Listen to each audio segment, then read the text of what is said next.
Today we're going to talk about the concept of holding space. My name is Rodney.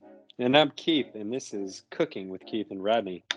In fact, it's actually the More in Common Daily Chronicle, where we decided one day to chronicle our journey to end up wherever we're going, with goals in mind, of course, figuring we could look back on this, learn from it, and ultimately leave a trail for our daughters when they start their journey. And then we decided, let's share it with the world. Let's learn. Let's build some community, and we'll go from there. So That's right. Sharing, giving space. It's a good one.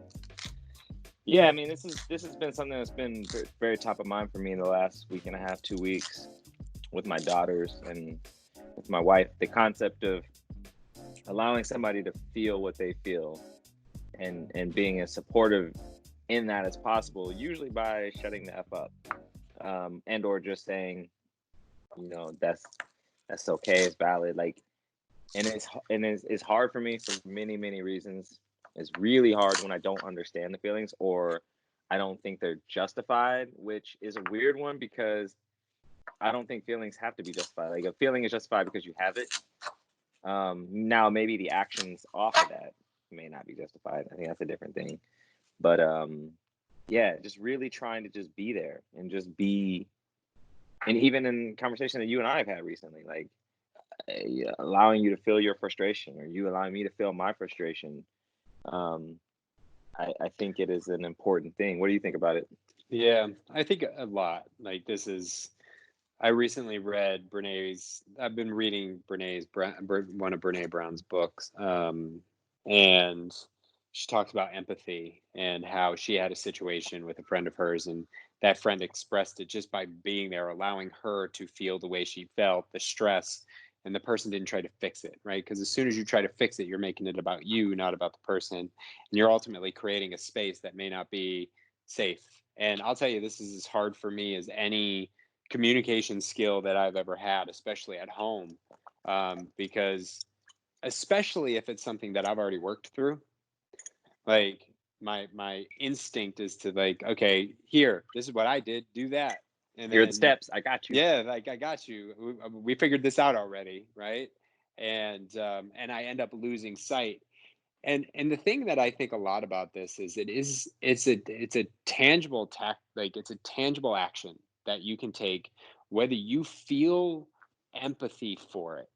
I recently read in the book Behave by Robert Sapolsky that compassion is empathy in action, right? And I think sometimes we over-index on empathy and under-index on compassionate action. So, in other words, if you're telling me you feel something, like, empathy tells me to really not necessarily feel what you feel, but, like, be there with you, and compassion tells me, okay, let me help you move through this. But the reality is, like, you can express your emotions, and I may not have an understanding in the world what you're saying, what you're doing. I may even be annoyed. But at the same time, if I just give you the space and say little things like, okay, yeah, I honor that. All right, what's next? Like, I'm not doing anything about my emotions. I'm simply allowing you to exist in your emotional state and have a place to go with it. And we've been doing a lot of the work with the check-in process, from JJ, a past guest of the podcast. From depression to extinction. Yep. And he, has 10 emotions that you check in each and every day. 10 core emotions, yeah. Yeah. Scale of 1 to 10. And it's the response that the person asking you is, I honor that. I'm with you. I feel like, and it's just to give space to express it. And that's been really, really good for me to practice. And that's what I think about it. One thing on the compassion being empathy in action, it struck me slightly differently, because I see compassion as, I don't understand, like, I can't get into your shoes for that feeling that you're telling me about, or that experience that you're telling me about, but I recognize you as a human being, and I recognize you have a plight, and I am like I am I'm compassionate. I'm going to use the word to define the Yeah. word. Yeah. But I'm with you in the fact that like there is a struggle. I get that. Empathy being I can get in the shoes. I've been in the shoes. I can Yeah. think through what those shoes would be like. And I think Behave really gets into the physiology of empathy and how it all plays in, and yeah, the difference between the two, which is why compassion is empathy in action. I think plays more direct like on the physiological way the brain explanation. works. Yeah. Yeah. But anyway, continue. Yeah, no, but it still fits because it's whether or not I can get in your shoes, like Yeah. that compassion is that kind of that bridge to Yeah. say I can still get behind helping you and giving you space without understanding. I don't have to understand it to just say, you know what? Like I honor the fact that you are feeling whatever feels you got going on right now. Man, I respect that. I honor that, and I don't have to fix it. I don't have to anything.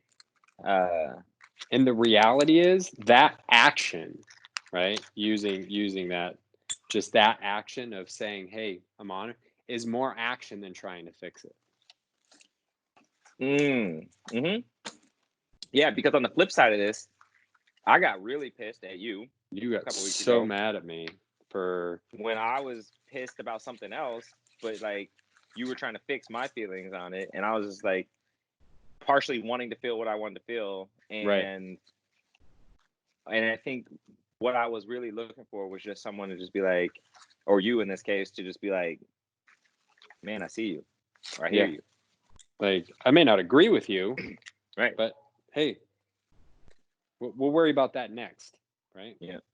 So, I mean, I think this is such a great topic, especially right now in the global crisis and whatnot. So, the question is like, what do you do to give space to someone else? Do you have any tricks? I mean, we kind of named two.